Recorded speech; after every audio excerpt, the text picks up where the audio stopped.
The New York Jets fired their head coach Robert Saleh after their season appeared to be compromising at a 2-3 record. The news comes following their loss to the Minnesota Vikings.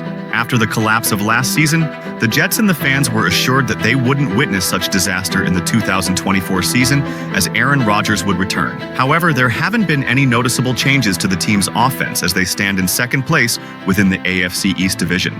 Since the Jets acquired Rodgers, Saleh has maintained a close relationship with him until week 3 of this season. The two were seen in a heated, awkward moment on the football field when the head coach stepped forward to hug the veteran quarterback on a touchdown, but the latter pushed him away while giving a death stare. The influence that New York has granted the 10-time Pro Bowler within the organization is well known, and considering his disagreements with Saleh since the past few weeks, all signs seem to suggest Rodgers might have been part of the decision. But one update about OC Nathaniel Hackett has raised some eyebrows. Saleh, just a few hours before getting fired, decided to demote Nathaniel Hackett and give play-calling duties to Todd Downing. This news would have generated some attention had Robert Saleh not been fired. It would have looked like a decision that the now former head coach made after several instances of offensive lapses the New York Jets faced in their first 5 games. But now, it looks like this decision didn't sit well with certain people.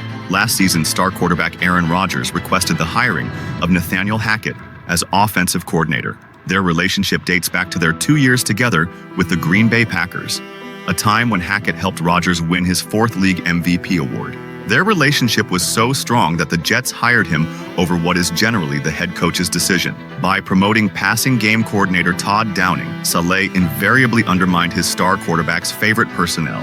It is unclear if this decision had anything to do with his dismissal, but questions are rampant as to whether owner Woody Johnson preferred to appease his quarterback. Hackett continues as the Jets' OC, proving that Johnson probably revoked Saleh's decision. So Rodgers surely must have had some influence on this decision, right? Wrong. According to Woody Johnson, he spoke to Aaron Rodgers on Monday night, but it wasn't about Robert Saleh.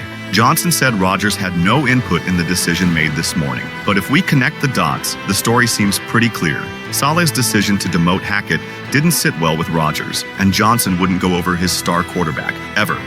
Ever since Nathaniel Hackett was hired, it was all the more evident that it was Rodgers who had the power in his hands. Saleh even could not do much as his quarterback missed mandatory training camp. Had the 40-year-old worked out with his teammates, they could have ironed out their offensive issues. The offensive issues led to Robert Saleh demoting Nathaniel Hackett, but as soon as he did that, he was out of his job. Nevertheless, Saleh was absolutely blinded by this news. Just talk to Robert Saleh, who said was blindsided by Woody Johnson walking to his office and letting him go. Certainly disappointed he wasn't going to be given the opportunity to get things going with what he said is a very good roster, Jay Glazer said. Jordan Schultz reported that Robert Saleh came into the facility with no knowledge about the sacking. He came into the facility today with no knowledge the firing was about to happen, but sources say he did meet with ownership after the fact. Woody Johnson made the decision on his own without consulting with his HOF quarterback on the final decision, Schultz said. With interim coach Jeff Ulbrich at the helm, it will be interesting to see how the rest of the New York Jets season unfolds. It will ultimately show who won at the end. For Aaron Rodgers, it will either hurt or enhance his legacy. Meanwhile, the decision to fire Saleh appears to have been made hastily, especially considering that the team's defense, his primary area of expertise, remains quite strong compared to the struggling offense for which Rodgers and Hackett are responsible.